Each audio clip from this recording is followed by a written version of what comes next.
kinikilig ako pag lumalabas ka. Isang YouTube sensation ang makikipasyal sa atin ngayon, mga kaaha. Aha ka ba? Kasi handa akong i-aha. Lay ang buhay ko para sa'yo. Ayos mo ang banat ko. Magandang umaga po mga kaaha. Ako nga po pala si Kimpoy Feliciano, ang makakasama nyo ngayong umaga. At marami pa akong mga baong banat para sa inyo. Katulad nito. Wall climbing ka ba? Kasi handa akong mahirapan, ma-reach ka lang. Eto pa! Obstacle course ka ba? Kasi kahit gaano kahirap, tatapusin ko basta ikaw ang nasa finish line. Oh, di ba? Banat pa lang, makabanat buto na. Kaya naman samahan niyo ako sa isang masayang pagbabanat ng buto dito sa aming Summer Adventure. 100-meter giant mudslide.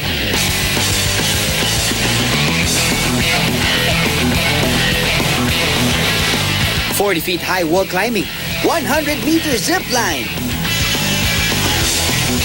at obstacle course.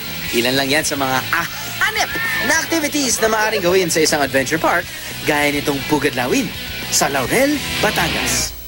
Tingnan nga natin kung uubra ang makabanat butong pick-up lines ng online heartthrob na si Kimpoy. Good luck, bro!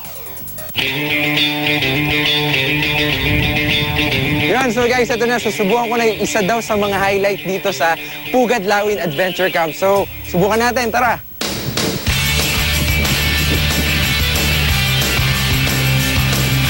Matapos hakbang-hakbangan ng mga gulong at bumulong sa ilalim ng troso, let's do the chicken walk, baby!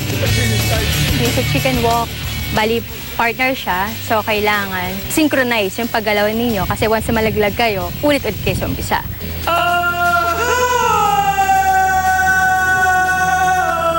Sa challenge nito, kailangan maging alatasan gamit ang lubid mula point A to point B. At syempre, bawal malaglag sa tubig ang gagawa nito. Kimboy, kaya mo ba? Good job! Maning-mani lang sa'yo ang Tarzan swing. Eh kung pabilisan naman sa pagtawid ng Jordan ladder Beep, beep, beep, beep. at monkey swing.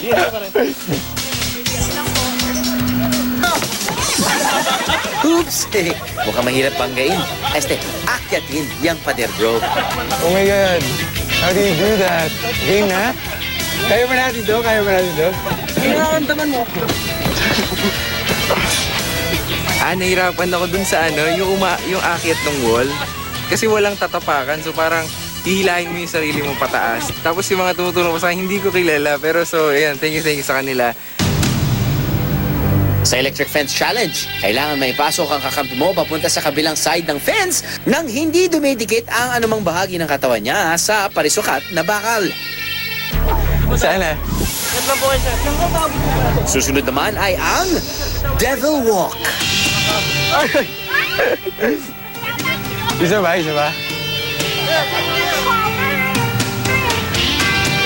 Oops! Pag hinihila mo yung sarili mo, parang, paano ba yun?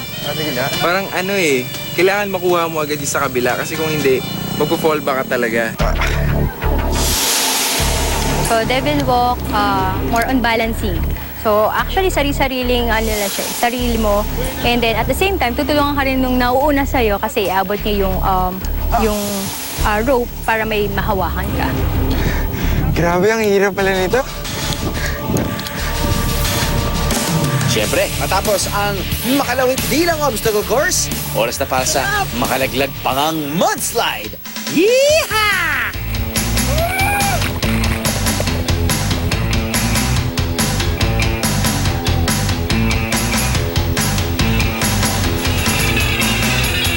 Itong mudslide, meron kami sa New Zealand pero yung maiksi lang.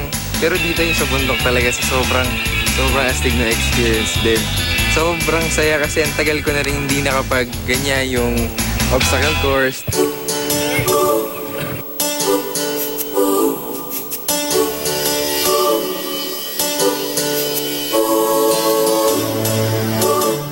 O diba? Sino may sabing sa beach lang masayang mamasyal ngayong tag-init? Adventure Camp! Summer hit na hit! Aha!